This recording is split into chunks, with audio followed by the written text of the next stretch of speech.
Hi hello అండి. అందరూ ఎలా ఉన్నారు? అందరూ బాగున్నారా? నేనైతే బాగున్నానండి. ఇది మా అమ్మ డిబ్బీ.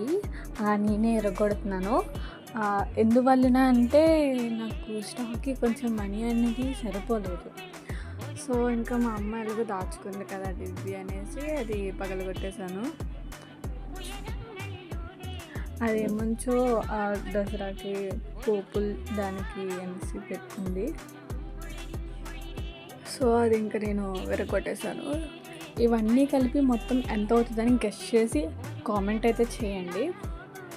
అలాగే మా యూట్యూబ్ ఛానల్‌ని చూస్తున్నారు కానీ ఎవరు సబ్స్క్రైబ్ చేసుకోవట్లేదు. ప్లీజ్ అండి, మాకు మీ సపోర్ట్ అయితే చాలా అవసరం. ప్లీజ్ సబ్స్క్రైబ్ చేసుకోండి. అండ్ ఇన్‌స్టాగ్రామ్‌లోని ప్రమీల ఫ్యాషన్ వరల్డ్ అని కొడితే మా పేజ్ అనేది ఓపెన్ అవుతది. అందులో కూడా మీరు సపోర్ట్ చేస్తారని కోరుకుంటున్నాను. Thank you for watching. ఇంకా ఇలాగే మీరు సపోర్ట్ చేయండి.